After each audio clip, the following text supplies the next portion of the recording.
Hello friends, today we are in such a phase that almost everyone amongst us know about COVID and its medications. But what about post-COVID care? Today I will be speaking on one condition which is commonly seen in a post-COVID patients and it may become life-threatening if it goes unnoticed in initial stage, which is known as mucormycosis, or commonly people know as a black fungal infection. So question comes, from where we get this black fungal infection?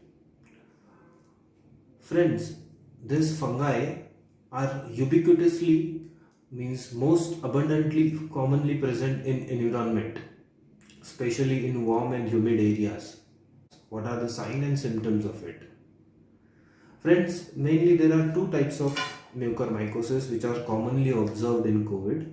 One is a rhinocerebral one, which starts from the nose or upper teeth and which may go to the eyes, brain, or the entire body. The other type of mucormycosis is pulmonary or lung mucormycosis, which is less commonly seen in post-COVID patients. So what are the signs and symptoms of rhinocerebral mucormycosis? As I told you, it starts from mouth or a nasal area. So first sign and symptoms which are initially seen are mobile teeth, multiple lesions in the oral cavity, multiple pus draining sinuses near teeth, or there is a black fungal infection in the upper area of the mouth. There might be some other symptoms which are limited mobility of the eye, redness in the eye, persistent headache, which are on the advanced stages. Symptoms of lung mucormycosis are similar to the symptoms of COVID, which are fever, chest pain, persistent cough, and shortness of breath. So why mucormycosis is commonly seen in post-COVID patients and who are at risk? Patients where there is uncontrolled diabetes, cancer, chemotherapy, or any other immunosuppressant drugs are being taken regularly and who are suffering from COVID are at major risk of a mucormycosis. So friends, in COVID, major treatment line is based on high use of steroids or immunosuppressant drugs like tocilizumab, which have to be used in COVID patients to arrest the disease progress in the lungs to save patient's life. But in turn, it reduces patient's immunity, which may give rise to some other conditions like mucormycosis. So does it mean we should not take steroids in COVID? No, not at all. Steroids are important in COVID treatment, but it means we should not take steroids without any prescription or by self-medications. All steroid use to be under physician's guidance.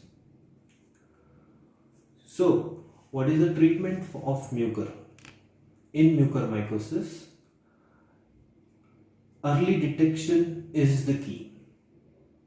In early cases, simple antifungal treatment can do the treatment of mucormycosis. But as the disease advances, it will need some surgical intervention, which some of the body's part has to be surgically excised or removed.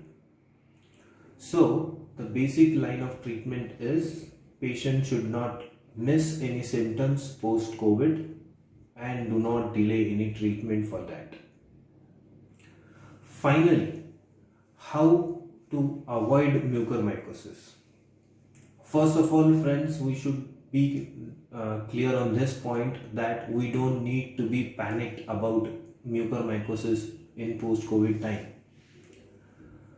We have to follow some guidelines by which we can easily avoid mucormycosis. What are those? First of all, we should monitor our sugar level alternate day post COVID. Because of steroids, sugar level may reach to 400, 500 and we find it is normal, but no, try to take it under control in the normal levels. We have to keep our teeth clean, tongue clean, perform oral hygiene methods twice or thrice a day, use mouthwashes. You can use betadine or chlorhexidine as a mouthwash. Keep the nose area clean.